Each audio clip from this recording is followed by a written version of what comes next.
profesor Joseba Alonso, que amablemente aceptó participar y darnos este seminario del trabajo que realiza. Él pertenece al Institute for Molecular Instrumentation and Imaging, I3M, del CSIC, y a la Universidad Politécnica de Valencia, y el título de su charla es MRI for Everybody, Everywhere. Muchas gracias, Joseba, y adelante, por favor. Bueno, nada, muchísimas gracias a vosotros, a ti, Pablo, por la introducción, por la invitación. La verdad es que nosotros, en efecto, estamos en Valencia, estamos aquí en un rinconcito de España y, en cierto modo, pues estamos un poco solos, porque estoy convencido de que somos los únicos que estamos haciendo resonancia de bajo campo en España. Creo que somos también el único grupo que está haciendo desarrollos de hardware y es posible que incluso también de secuencias de pulsos, aunque esta parte la tengo menos clara, pero bueno, la verdad es que es siempre una alegría poder tener ocasión de presentar y de charlar y de posiblemente iniciar colaboraciones con gente, ¿no? Es un placer. Cuando Pablo me comentó de dar esta charla, me dijo, oye, ¿por qué no das una presentación similar a la que diste en Valladolid? Allí nos encontramos en el capítulo ibérico de la ISMRM hace yo creo que 3 meses o algo así. Y bueno, yo para esa charla había preparado esta, que tiene un título que es MRI for Everybody Everywhere. Mi intención es que fuera un poquito punzante, ¿no? Un poquito tratar de poner el dedo en la llaga. Cuando pensamos en resonancia magnética, siempre pensamos en las increíbles posibilidades que nos brinda, el papel fundamental que juega en muchos sistemas de salud. Y todo eso es cierto y todo eso es indiscutible y no seré yo el que lo discuta. Pero también es verdad que tenemos un problema asociado a la resonancia magnética tal cual existe hoy y su aplicación, ¿vale? Y probablemente si nos preguntamos, oye, ¿la resonancia magnética hoy está disponible para todo el mundo? Yo creo que todos responderemos que no y del mismo modo no está disponible en todas partes, ¿no? Entonces, insisto en que voy a dedicar un poquito de tiempo en señalar que tenemos un problema. Voy a ser generoso con el tiempo que dedico a eso, aunque prometo que terminaré en esos 3 cuartos de hora para que después tengamos tiempo para hablar todo lo que queráis. Y antes que nada, lo que sí voy a hacer es agradecer, y así no se me olvida, y ya lo dejo hecho, agradecer a todas las entidades financiadoras que van desde la Unión Europea hasta las entidades regionales de la Generalitat Valenciana, de nuestro gobierno regional, pasando por el Ministerio de Ciencia. Sin ellos, pues la verdad es que todo esto sería más complicado. Bueno, ¿y cuál es el problema al que me refiero? Pues es un problema de accesibilidad. El acceso a la resonancia magnética está muy restringido, ¿vale? Estos son datos de la Organización Mundial de la Salud. El 90% de la población no tiene acceso a la resonancia magnética y no solo eso, sino que además, como todos vosotros sabéis porque trabajáis en este mundillo, lo que tenemos actualmente, el tipo de tecnología de resonancia que tenemos actualmente requiere unas infraestructuras bestiales. Y al final, pues esto está en centros de imagen muy grandes, en grandes hospitales, etcétera, etcétera, ¿vale? Y este problema de accesibilidad pues toma distintas formas en las distintas regiones, ¿no? Si nos enfocamos en las zonas pues menos ricas del mundo.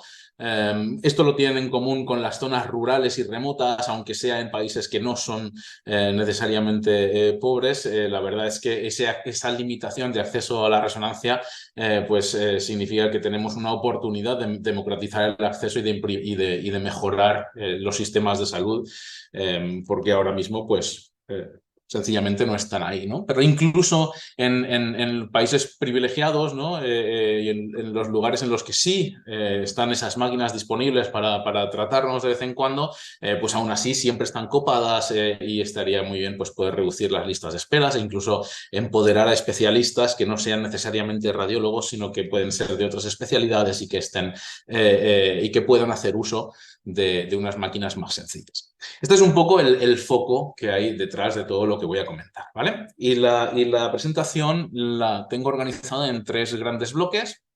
El primero en el que describo la situación desde un punto de vista, por supuesto, subjetivo, ¿no? Pero bueno, la situación de la RESO hoy en día, insisto, incidiendo no en lo bueno, que estoy completamente de acuerdo en todo, sino que voy a ir un poquito a hacer sangre. Luego está la parte de bajo campo, queriendo decir, si queremos mejorar la accesibilidad, me parece que es imprescindible que pasemos por bajar los campos magnéticos y todas las consecuencias que eso tienen. Y luego pasaré a hablar algo sobre el trabajo que hacemos nosotros aquí en Valencia. Entonces, esta historia, pues afortunadamente va ganando momento y a la hora de cuantificar el problema, yo creo que este año en la ISMRM que tuvo lugar en Toronto, por primera vez, si no me equivoco, hemos tenido una sesión plenaria enteramente dedicada al problema de la accesibilidad. Tuvimos unos speakers fantásticos y yo he aprovechado. Cristian Tejos, no me había fijado. Aquí, vale, vale. Ahora, acabo de hacer el enlace ahora. Organizador. Vale, vale, vale. Joder, pues enhorabuena. Y ahora verás que he robado una serie de diapositivas de los speakers porque yo recuerdo que hubo momentos en los que me emocioné bastante. La primera es este señor de aquí, al que igual alguno de vosotros conocéis, Pablo Igarrázabal, nos presentaba la situación en América Latina y nos venía a enseñar este mapa que es que a mí me fascina. Como persona que ha vivido, creo que todos los días de su vida en el hemisferio norte, esto me fascina, porque sencillamente no es el mundo tal cual yo me lo imagino, ¿no? A mí me han enseñado que el mundo tiene otras dimensiones. Esto es la proyección de Peters del globo terráqueo en un plano y esta proyección respeta las superficies. O sea, primero tiene el ecuador en el centro y el hemisferio norte ocupa lo mismo que el hemisferio sur, que es, si nos fijamos ahora los del norte, pues veremos que normalmente eso no es así. Y segundo, respeta las superficies y nos damos cuenta de lo inmensa que es América Latina, de lo inmensa que es África, ¿no?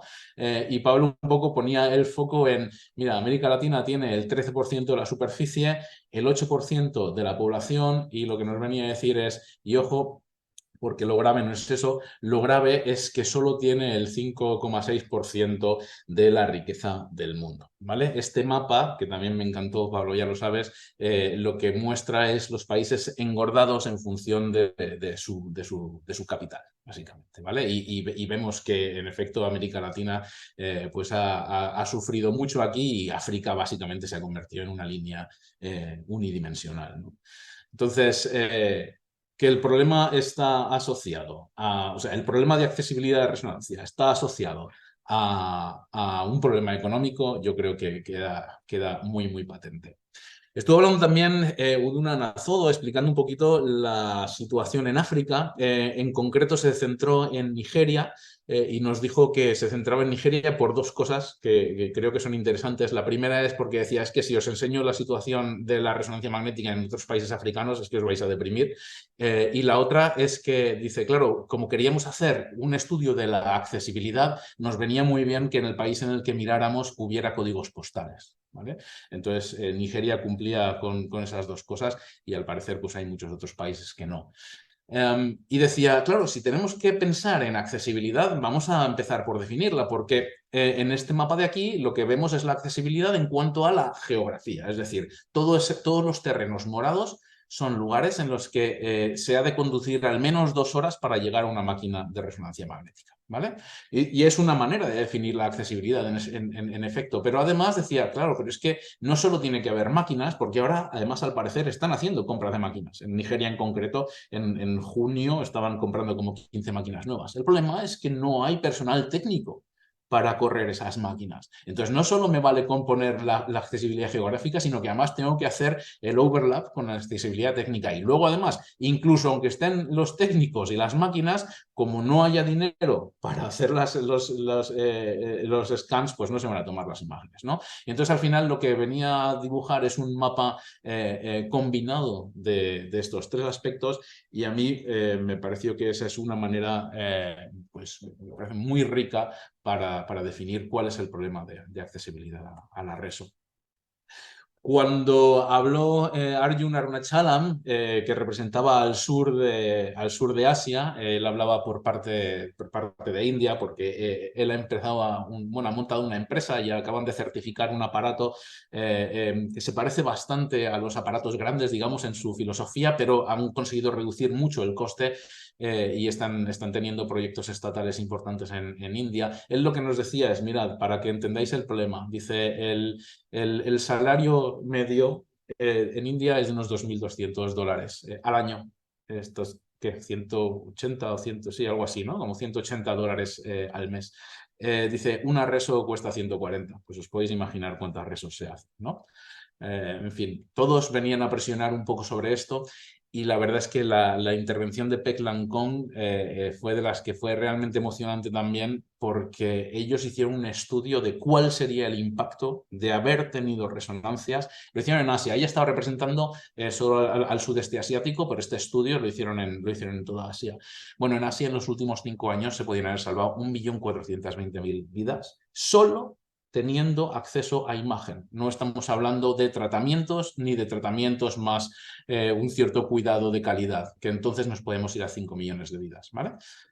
Entonces la cuestión es, hacemos muchas cosas bien, está clarísimo, pero ojo porque algo estamos haciendo menos bien también, ¿vale? Y ahí es donde vamos a poner el foco.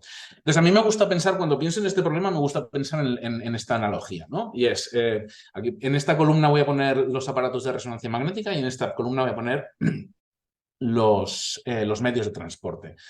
Y yo creo que nuestros aparatos de resonancia magnética actuales son equivalentes a un Airbus 380 de estos fantásticos, ¿no? Son una maravilla de la ingeniería. Probablemente es de lo más increíble que ha podido concebir el ser humano. Estas máquinas te llevan lejos, te llevan rápido, te llevan bien, estás cómodo, es seguro, lo tienen absolutamente todo.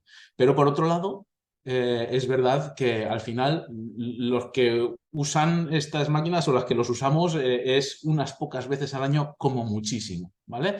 Pues ese es el equivalente que yo me imagino en el mundo de la resonancia. Y entonces la pregunta que yo creo que tiene interés es, claro, los turismos, las bicicletas, estos son medios de transporte que literalmente usan cientos de millones de personas literalmente todos los días. Y la cuestión es, ¿qué pinta tendría la bicicleta de las resonancias magnéticas? ¿Podemos hacer una tecnología que utilicen muchas personas muchos días? Pues esta es la motivación que hay detrás de todo. Y vale la pena, yo creo, incidir en que en otras modalidades de imagen médica esto ya se hace. Es decir, si aquí tenemos rayos X, CTs, aquí tenemos una ambulancia que lleva una unidad de CT y aquí tenemos una unidad portátil, como hay muchas en los hospitales hoy en día en muchos lugares del mundo, ¿no? Y luego en ultrasonidos, que para mí es el paradigma de cómo me gustaría que fuera la resonancia en el futuro, tienen desde aparatos de $3.000 que los compras en Amazon hasta aparatos de cientos de miles de dólares que son los que hay en el high-end, ¿no? Entonces, por cierto, gracias a Clarisa porque he robado esta diapositiva de ella. Entonces, tenemos algo en que inspirarnos, pero curiosamente en el mundo de la resonancia magnética estamos mucho menos evolucionados en cuanto a la amplitud del espectro, ¿vale? Y yo creo que hay una cosa en la que tenemos que incidir y es que como hemos acordado que el problema principal es que la tecnología actual es tremendamente cara, tenemos que reducir el precio. Y yo creo que mucha gente muy lista ha pensado muchas veces en cómo reducir el precio de estas máquinas y creo que la única forma viable de hacerlo es reduciendo el campo magnético. Y por eso es por lo que vamos a hablar de resonancia magnética a bajo campo, ¿vale? O field MRI. Esto no es cosa mía, por supuesto. Insisto en que hay mucha gente muy lista pensando en estas cosas, trabajando en ellas ya desde hace tiempo, pero ahora parece que empieza a tener un momentum muy interesante. Y de hecho aquí tenéis portadas, no son portadas, perdón, pero vamos, sí, son artículos y noticias que han salido en el 2023 en revistas como Nature y Science, ¿no? Con aquí resonancia magnética para todos, enseñando la máquina de Hyperfine, supongo que la mayoría los conocéis. Esto funciona a 0,06 Tesla en vez de a 1,5 o 3 Tesla, 0,06. Esta máquina la ha hecho Andrew Webb en Leiden y la llevaron a Embarara a Uganda. Allí, de hecho, la montaron, la llevaron por partes y la montaron y, bueno, han tomado imágenes y estas cosas. Empieza a haber una cierta comunidad, tanto más experimental como máquinas ya certificadas y que se están utilizando en el ámbito clínico, ¿vale? Entonces, ¿qué es lo que nos pasa a bajo campo? Bueno, pues nos pasa que como magnetizamos mucho menos nuestros átomos de hidrógeno, pues sucede que perdemos mucha señal. Y aquí hay pues unos diagramas relativamente complejos que al final realmente lo único que importa de toda esta diapositiva es que nos quedemos con que la relación de señal a ruido depende supralinealmente del campo magnético. Es decir, que cuando nos bajamos de varios Tesla a varias decenas de militesla, estamos perdiendo muchísimo SNR, muchísima señal con respecto al ruido, ¿vale? Entonces, esto es un problema, claro, es un problema desde el punto de vista de la calidad de las imágenes, porque al final en cualquier aparato de resonancia magnética existe este triángulo, ¿no? Tenemos por un lado la velocidad a la que podemos adquirir las imágenes, por otro lado la señal a ruido que queremos que tengan las imágenes y por otro lado la resolución espacial, cuántos píxeles deben tener las imágenes. Y esto no es un triángulo que uno pueda hacer todo lo grande que quiere por los tres lados, sino que si tiras de uno los otros dos se vienen. No, igual puedes tirar de dos, pero el otro se viene. O sea, no se puede hacer muy grande en las tres dimensiones. Entonces, claro, hay una que creo que es insacrificable, que es el tiempo de scan. Tú no puedes tener 10 horas a un paciente en un sistema. Entonces, al final, ¿qué quiere decir esto? Que perdemos en señal a ruido y perdemos en resolución. Es decir, en definitiva, la calidad de nuestras imágenes va a ser más baja. Esto no sorprende a nadie, pero lo comento. Tiene ese problema, ¿no? De que perdemos SNR, de que perdemos resolución, de que incrementamos el tiempo de scan. Muchas veces tenemos campos de visión más pequeños y además los agentes de contraste externos como el gadolinio pues juegan de otra manera y muchas cosas están aún por conocerse cómo funcionan a bajo campo. Y luego además tenemos algunas diferencias con respecto a los tiempos de relajación, a nuestros T1s, T2s. Puede ser que perdamos algunos contrastes, aunque ganamos otros. En fin, hay cosas que se utilizan todos los días en la clínica y que cambian significativamente a peor cuando nos movemos a bajo campo, ¿vale? Entonces la cuestión es, vale, ¿y qué hacemos? ¿Se puede hacer algo útil? Entonces a mí me encanta el trabajo que está haciendo Adrienne Campbell-Washburn, está en el NIH, no sé si en Maryland, no estoy seguro, pero ella yo creo que ha sido la pionera en coger un sistema y decir, oye, mira, un sistema comercial de 1,5 Tesla lo voy a bajar y lo voy a hacer trabajar a 0,55 Tesla, ¿vale? Le quita un factor 3. Y entonces, al hacer eso, se da cuenta de que hay una serie de ventajas. Primero, que los tiempos de relajación T2 star y T2 se hacen más largos, con lo cual podemos hacer algunas secuencias que son más eficientes en cuanto a SNR. Por otro lado, nuestros T1s son más cortos y esto quiere decir que podemos también utilizar secuencias más eficientes. Y por otro lado, se reduce la absorción de la radiofrecuencia en el cuerpo de los pacientes, con lo cual podemos meter más pulsos de radiofrecuencia y una vez más hacer que las secuencias sean más eficientes, con lo cual no solo se pierde, y de hecho a ella le gusta utilizar mucho espirales de tipo BSSFP, de Balanced Steady State Free Precession, y resulta que pueden empezar a utilizar tiempos de readout que son prácticamente comparables a sus tiempos de repetición, es decir, tienen secuencias que tienen un duty cycle muy, muy alto, ¿vale? Comparado con lo que pueden hacer un Tesla y medio. Hasta el punto de que usando aquí esta imagen de referencia a un Tesla y medio, claro, si hacen una adquisición cartesiana convencional, pues se quedan con el 38% del SNR, como cabe esperar más o menos del factor 1,5 a 0,55, pero resulta que siendo un poquito más listos y utilizando una secuencia optimizada para esto y eso, pues resulta que llegan al 70%. Han bajado en un factor 3 el campo, pero solo han perdido un 30% de SNR. Pues resulta que igual haciendo las cosas de una manera un poquito más cuidadosa y optimizando, como se ha estado optimizando para alto campo, optimizando para campos más bajos, pues no se tiene por qué perder exclusivamente, ¿vale? Y además de esta imagen cardíaca, que de hecho es cine, pero no lo he puesto aquí con la animación, aquí hay un par de imágenes en T1 y en T2, también con espiral y espineco, y espiral y turboespineco, para que veamos el tipo de imágenes que sacan a 0,5 Tesla, ¿vale? Son imágenes que son realmente muy buenas y de hecho este tipo de sistemas se está utilizando en la clínica. Entonces, me parece que es ideal, hay todo un nicho por explorar ahí, pero por otro lado, no es el foco tampoco de nuestro trabajo en Valencia y no es el foco principalmente porque estos sistemas todavía son grandes. Es un sistema que es de 1,5 rampeado a 0,5. Es decir, es todavía un sistema superconductor que requiere toda la infraestructura, etcétera, ¿no? Con lo cual resuelve parte del problema económico, pero desde luego no lo resuelve todo. Entonces la cuestión es si podemos ir a campos incluso más bajos y entonces cabe preguntarse qué es lo que hace que una imagen sea buena.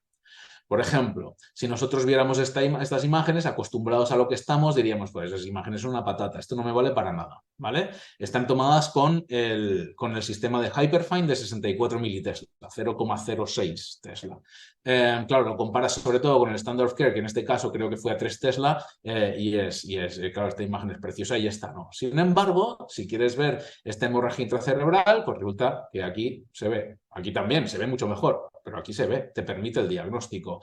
Y del mismo modo, hay muchísimas cosas que se pueden diagnosticar mediante imágenes a bajo campo. Y por eso esta máquina de Hyperfine está certificada y se está utilizando en muchos hospitales. Y la gracia que tiene es que esta máquina ya se puede llevar a la cama del paciente. Ya no hace falta llevar al paciente desde su cama hasta la sala de radiología.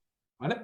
Entonces, ¿qué hace una imagen buena? Pues desde luego esta imagen es preciosa, pero ojo que aquí también veo un problema. ¿Vale? Entonces, dependiendo de la calidad que necesite para diagnosticar, pues hará falta una cosa o hará falta otra. Pero no solo eso, es que hasta ahora no he mencionado la inteligencia artificial, la bicha, ¿vale? Pero está ahí. Y el grupo de EDWU en Hong Kong, a mí me parece que están haciendo un trabajo increíble y de hecho me encantaría ser capaz de replicarlo en algún momento y estamos poniendo algún esfuerzo en ello. Pero estas imágenes están tomadas con un sistema de 0,05 Tesla. ¿Vale? Es un campo incluso más bajo. Utilizando redes neuronales e inteligencia artificial, son capaces de entrenar al sistema para que entregue imágenes como esta, en la que la calidad ha crecido brutalmente, ¿vale? Y si os fijáis, porque uno de los miedos que tenía Ed es, oye, a ver si se va a estar inventando las cosas, la imagen, ¿vale? Y entonces, la inteligencia artificial. Y entonces hicieron varias pruebas también con lesiones, ¿no? Por cierto, estos son imágenes tomadas a 3 Tesla, un poquito preprocesadas o postprocesadas, pero vamos, imágenes tomadas con muy alta calidad. Y aquí a 3 Tesla se ve clarísimamente esta lesión. Aquí en el de 55 militesla yo creo que habría que ser muy valiente para aventurar que hay una lesión, pero sin embargo lo pasas por la inteligencia artificial y aquí está, ¿vale? Estos resultados son de abril del 2023, acaban de sacar otro artículo, no sé si ha sido septiembre o incluso octubre, en el que ni siquiera les hace falta esta adquisición dual, porque aquí tuvieron que alargar un poco las secuencias y eso son unos resultados fabulosos y creo que a nosotros como comunidad de bajo campo nos abre un mundo de posibilidades, porque si podemos estar entregando esto, pero con un sistema que cuesta 50.000 euros en vez de un par de millones, pues hemos dado un buen pasito para adelante. Bueno, y además tiene otra serie de ventajas. Por aquí voy a pasar un poquito más rápido, pero por lo menos que lo sepáis, aparte del coste, se pueden hacer sistemas mucho más pequeños. Nosotros hemos hecho un sistema que consume menos que un microondas, estamos en torno a los 800 vatios. Y además, como son pequeños, podemos pensar en hacerlos, y son baratos, podemos pensar en vez de hacer un sistema general que sirva para todo, hacer varios sistemas que sirvan cada uno, estén especializados cada uno para una cosa, ¿no? Con lo cual podemos tener configuraciones flexibles, además de que como no tenemos los campos magnéticos súper fuertes, pues los temas de seguridad son muchísimo más fáciles de cumplir y esas diferencias en los tiempos de relajación que os comentaba antes se pueden utilizar también a nuestro favor, como hizo Adrian y como hacemos en general, yo creo, todos los que estamos en este mundillo. Y claro, pues como hay una serie de ventajas, hay una serie de empresas que ha salido y que ha puesto sistemas de bajo campo. Todos estos sistemas están certificados clínicamente, ¿vale? Tenemos desde aquí Aspect, que es para neonatal, que funciona un Tesla, el Magneton de 0,55 Tesla que acaba de sacar Siemens después de la experiencia de Adrian y otros, de haber bajado de 1,5 Tesla a 0,55. Tenemos otros sistemas ya basados en imanes permanentes, 0,2 o así, y estos que son sistemas de muy bajo campo ya, 0,06 los dos, Hyperfine y Promaxo, y los dos han pasado certificación. Este es para neuroimagen y este es para próstata, ¿vale?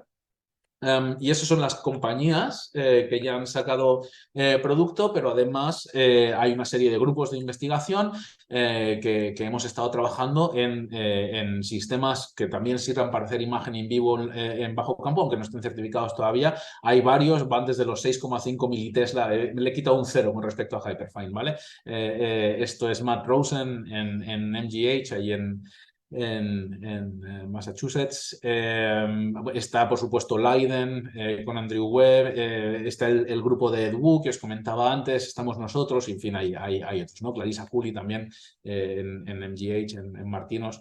La gente de Matías Arracani y Nayat en Aberdeen se han movido ahora. En fin, hay todo un panorama de aparatos que se están empezando a utilizar y que están empezando a definir cómo ir avanzando en este mundillo del bajo campo. Y entre ellos, como os decía, está nuestro equipo en Valencia. Estas son las personas. Todo lo que os voy a enseñar después realmente lo han hecho ellos. Bueno, la foto no está súper actualizada, pero bueno, tampoco está terriblemente desactualizada. Lo siento si faltáis alguno.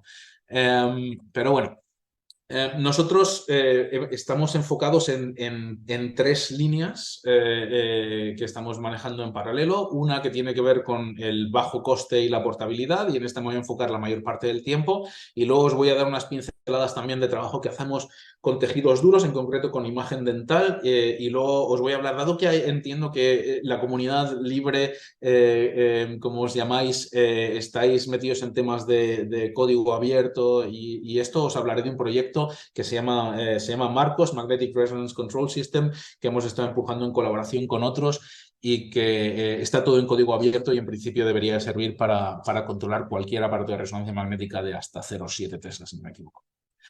Pero bueno, empezamos por aquí. Aquí hay una serie de artículos en caso de que alguno quiera echarles un vistazo. Estamos hablando de portabilidad. Los sistemas actuales no son portátiles.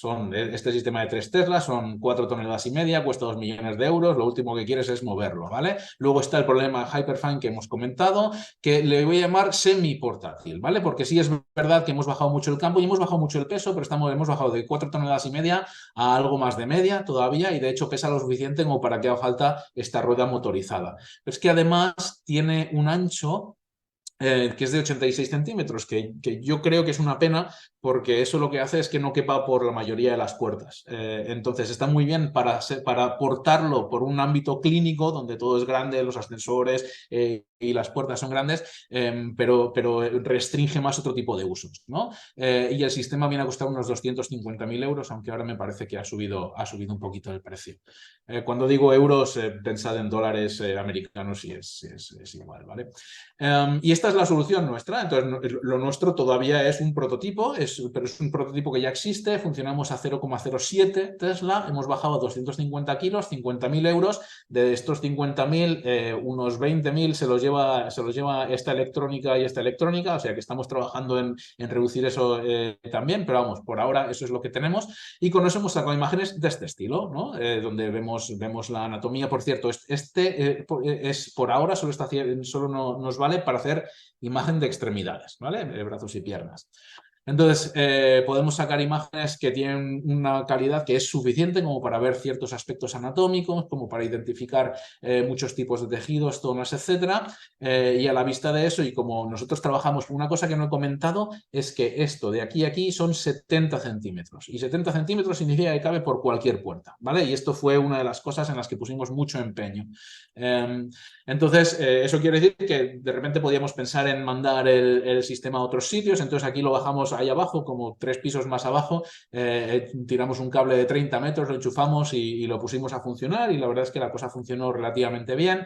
Así que después dijimos, oye, esto es tan ligero y ocupa y utiliza tan poca energía que por qué no alimentarlo con un pequeño generador de electricidad que funciona con gasolina, con un par de litros, dura 10 horas, y tomamos imágenes en el campus de la Universidad Politécnica donde estamos, sin estar enchufados a nada, con lo cual os podéis empezar a imaginar la autonomía, el tipo de uso, ¿no? que tenemos pensado.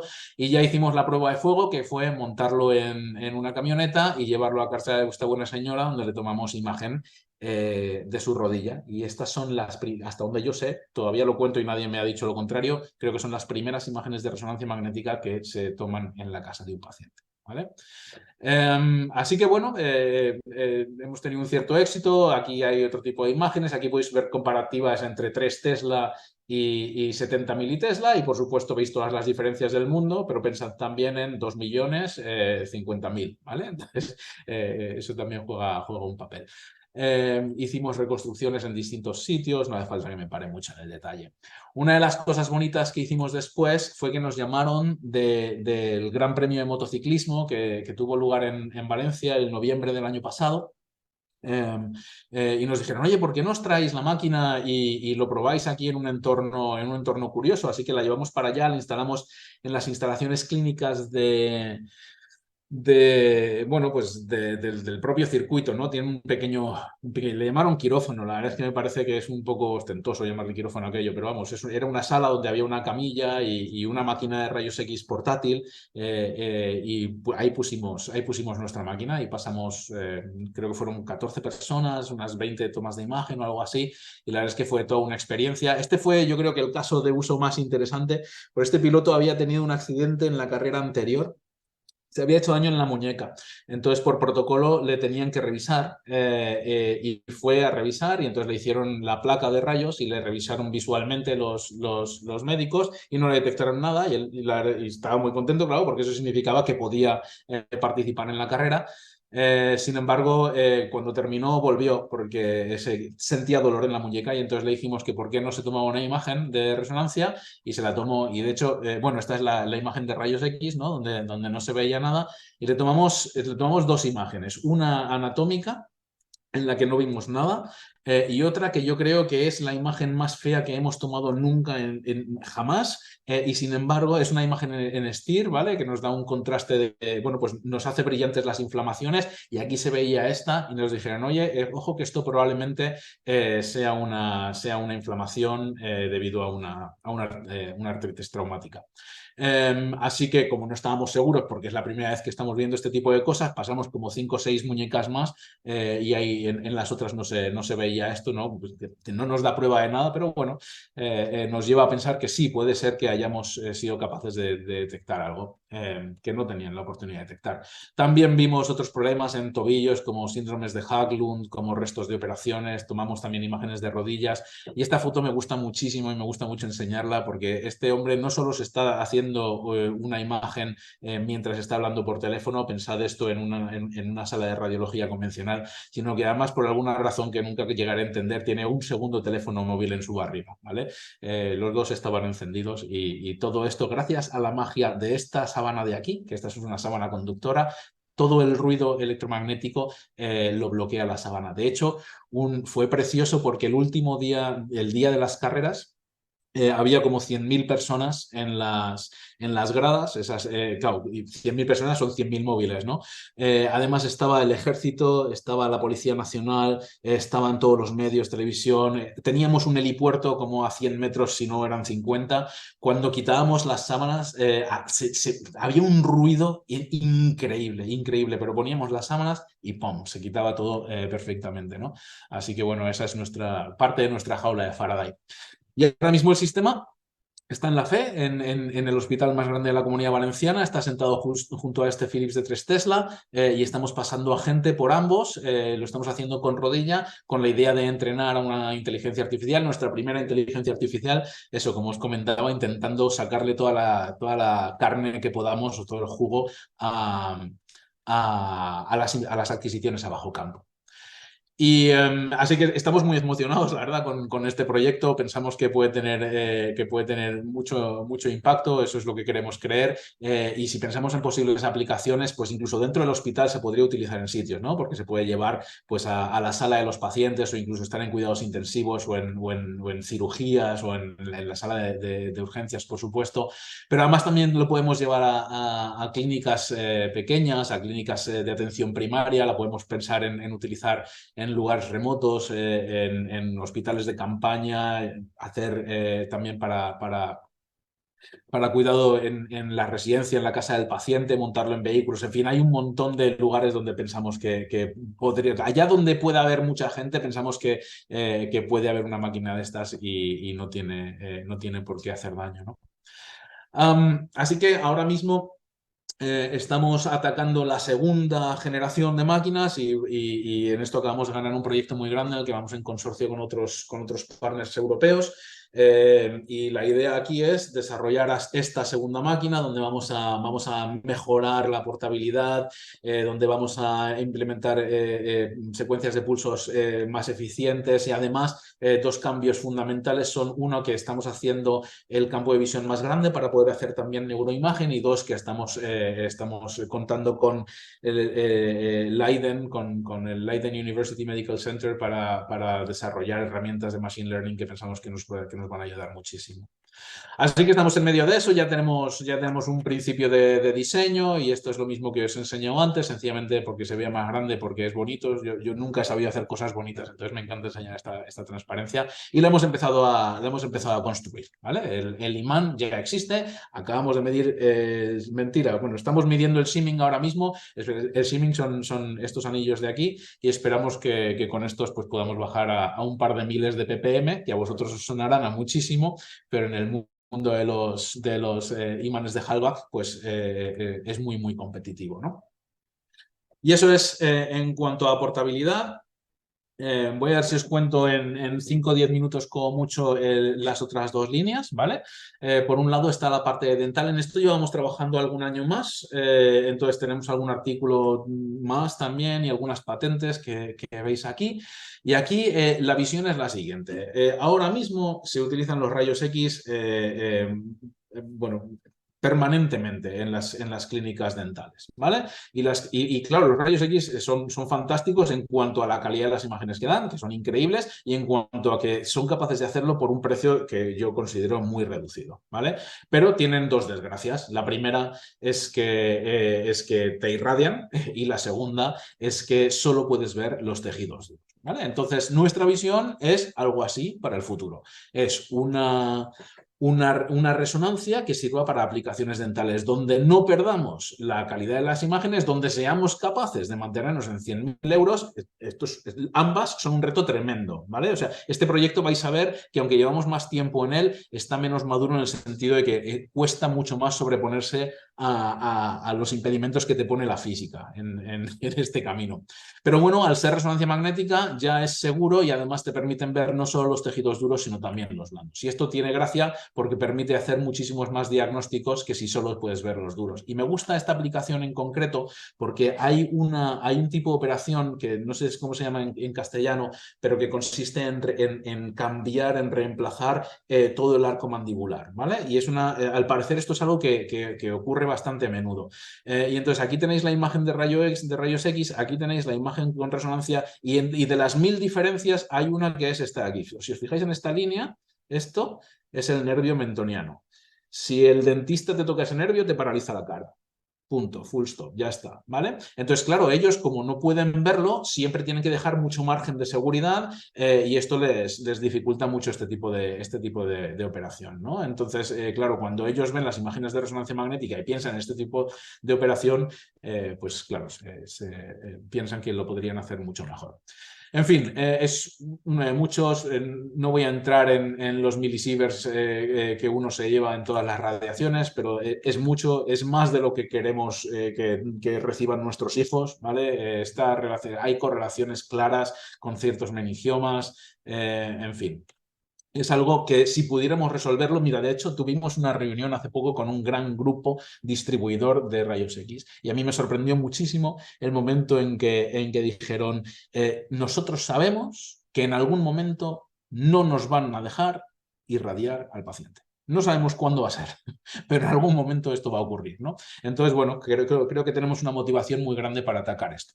Entonces, para eso hicimos una primera generación de escáner absolutamente prototípico, no es algo que nunca jamás vaya a ir a la clínica, entre otras cosas porque está completamente cerrado y tiene un campo de visión muy pequeñito, pero nadie nunca había visto dientes, los tejidos duros, la dentina, el enamel, el esmalte, a bajo campo y entonces lo primero que había había que hacer era ver qué se podía hacer.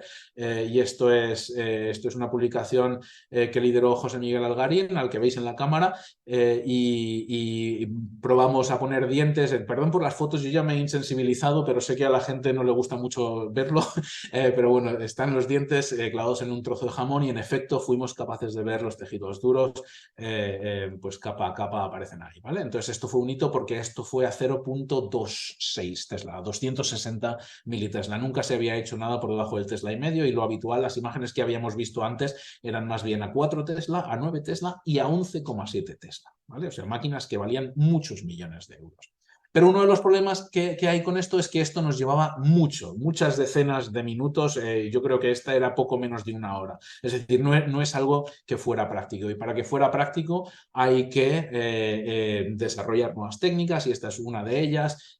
Aquí Pepe Borreguero estuvo explorando la posibilidad de hacer secuencias de tipo Zero Time Echo, que igual las conocéis, permiten capturar la señal del tejido duro, que si no, de otro modo, pues sabéis que normalmente aparece apagada, pues permite tomar secuencias Zero Time Echo, pero con selectividad de slice, ¿vale? Que las ZTE, por definición, son 3D. Entonces, aquí tenemos la secuencia, comprobamos que funcionaba, comprobó que todo iba de acuerdo a lo que esperábamos. Aquí están los puntos del espacio K que se medían, y gracias a eso pues conseguíamos bajar los tiempos de adquisición en factores pues 4 o 5, en fin, es un primer factor. Todavía tenemos que hacer mucho más, pero por lo menos esto demuestra que funciona. Probamos otras cosas como la prepolarización, pero esto ni os lo voy a contar porque ya no lo vamos a seguir haciendo. Sí es verdad que hemos sido los primeros y creo que los únicos locos que se han metido a hacer prepolarización de tejidos duros. Esto terminó en un incendio y creo que en ese momento decidimos que probablemente este no era el camino a seguir si queríamos meterlo en una clínica. Y esta sí es la máquina que estamos construyendo ya, y como hacemos estas cosas, pues la hacemos todos nosotros. Hemos montado el imán nosotros, que esto también fue toda una fiesta. Aquí tenéis las bobinas de gradientes, las bobinas de radiofrecuencia, toda la electrónica la hacemos nosotros, la mecánica. Bueno, aquí tenéis algunas fotos más del imán, que como digo, no sé si pesa 700 kilos o no sé, varios cientos de kilos, y tuvimos que aprender mucho para hacerlo, y nos llevó varias intentonas. Aquí tenéis a un valiente del laboratorio metiendo su cabeza dentro de las bobinas de gradiente y de RF, y aquí tenéis el sistema completo. Este lo montamos pues hace un año y unos meses, y desde entonces Pepe está trabajando en sacarle toda la chicha. Lo hemos empezado a poner en marcha. Hemos hecho unas caracterizaciones básicas ya funcionando, estamos tomando unas primeras imágenes, pero nos estamos encontrando con que las imposiciones del imán, por el hecho de tener que cortar aquí donde los hombros, nos está generando campos tan inhomogéneos que estamos teniendo que pelear con matemáticas para hacer una reconstrucción un poco adecuada, ¿vale? Y ahí nos hemos encontrado un reto muy grande que todavía estamos viendo cómo resolver, pero bueno, sí hemos conseguido ver las primeras imágenes de diente y eso. Y en los últimos 2 o 3 minutos os cuento marcos. Espero que, como digo, esto resuene un poco con vuestra filosofía en Libre. Esto es una colaboración grande. Si bien es cierto que nosotros estamos metidos en esto por necesidad y muchos de aquí están metidos como por curiosidad, entonces nosotros hemos tenido que empujarlo. Cuando empezamos el laboratorio teníamos un sistema de control, lo que a veces se llama una consola, un spectrometer terrible, ¿no? Si no tenéis nada de Spincore Technologies, no lo tengáis, ¿vale? Porque ha sido un sufrimiento durante un año y medio largo, hasta que nos pusimos a trabajar en esto. Desarrollamos el nuestro y contamos pues como digo, ¿no? Para esto colaboramos con Leiden, con gente como el Martinos Center, MIT, etc. Es todo en open source, está inspirado en un proyecto que ya existía, empujado por Thomas Bitzer allí en Cambridge. Todo ello se puede comprar por menos de 2.000 euros y permite funcionar hasta 0.7 Tesla. Las especificaciones técnicas, no voy a entrar en ellas, pero son muy buenas, ¿vale? Y además es todo open source, y además es todo reconfigurable, reprogramable, podemos hacer lo que queráis. Aquí tenéis todos los enlaces a los repositorios que podáis querer. Ha habido un par de publicaciones. No os voy a contar, no os voy a contar en qué consiste la estructura. Si queréis, luego me preguntáis, ¿vale? Si tenéis alguna curiosidad técnica. Pero bueno, el caso es que está funcionando muy bien. Además de la parte puramente digital, tenemos también placas de amplificación de corriente para los gradientes. Eso está también ahí. Esta es la estructura que funciona en una jerarquía de maestro-servidor. Y aquí una de las que necesitamos una consola que por un lado fuera barata, que por otro lado fuera abierta, porque cada uno tenemos, ¿no? Si estamos trabajando bajo campo y son sistemas versátiles, resulta que cada uno tenemos nuestras necesidades, entonces necesitamos poder programar cosas completamente distintas e ir añadiendo módulos. Y por otro lado, dado que existe el estándar de PulseSec, impulsado por Maxim Zaitsev, como sabréis, en Freiburg, en Alemania, la gente de Martinos, Jason Stockman, estuvo trabajando mucho en la integración.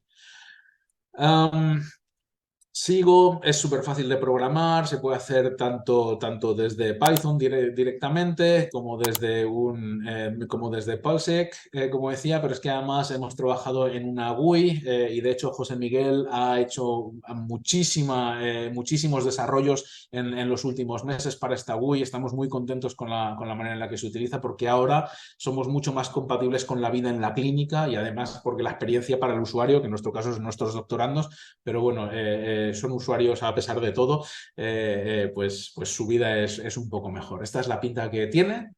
Si queréis saber más, le podéis preguntar a José Miguel, podéis descargarlo. En fin, estamos encantados de que más y más gente se adhiera a la comunidad, que está teniendo un éxito notable. Y sí, hemos publicado algún artículo todos juntos, entre otras cosas porque este sistema se utilizó en escáneres tan diferentes como este, que entiendo que además allí estáis haciendo un escáner, no sé si similar, pero con objetivos didácticos también, ¿verdad? Entonces, bueno, este es el que hicieron Jason y Clarissa en Martinos, en el MIT. Este es el sistema de Leiden, de Andrew Webb, donde ellos además usaron marcos con 2 antenas a la vez, que es algo que los demás todavía no hemos hecho, y nosotros todas nuestras imágenes, todo lo que he enseñado nuestro, siempre todo ello se ha hecho con marcos, que quiero insistir que está ahí disponible para todos. Así que bueno, ya veis, nos hemos estado enfocando mucho en la portabilidad, en la accesibilidad. Además tenemos el proyecto este de Dental.